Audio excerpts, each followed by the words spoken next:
Xotira va qadrlash kuni munosabati bilan kecha Buxoro davlat universitetida ham xotira kechasi bo'lib o'tdi. Uzoq yillar mobaynida umrini o'qituvchilik kasbiga baxshida etgan ustoz Kamol Xayrullayevning xotirasi yodga olindi. Domla Kamol Xayrullayevning ish faoliyati nihoyatda mashaqqatli kechdi.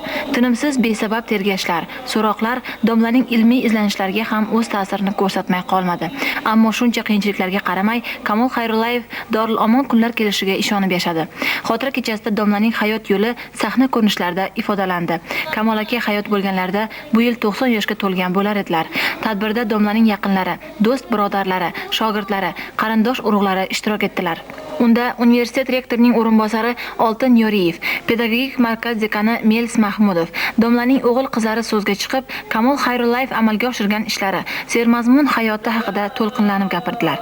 Tadbirda shuningdek, Kamol Xayrullayevning ish faoliyati, sermashaqqat umrini rasmlarda va she'rlarda ifodalagan ijodkor yoshlar o'rtasida tanlov o'tkazildi.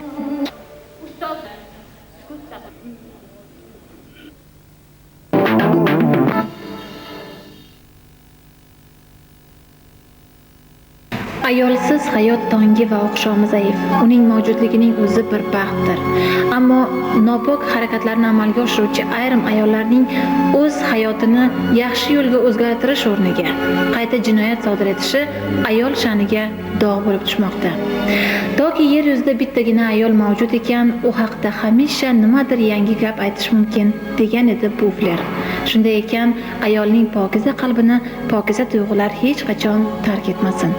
E'tiborlaringiz uchun katta rahmat. Munosabat ko'rsatuvining keyingi sonda uchrashguncha xayr, salomat bo'linglar.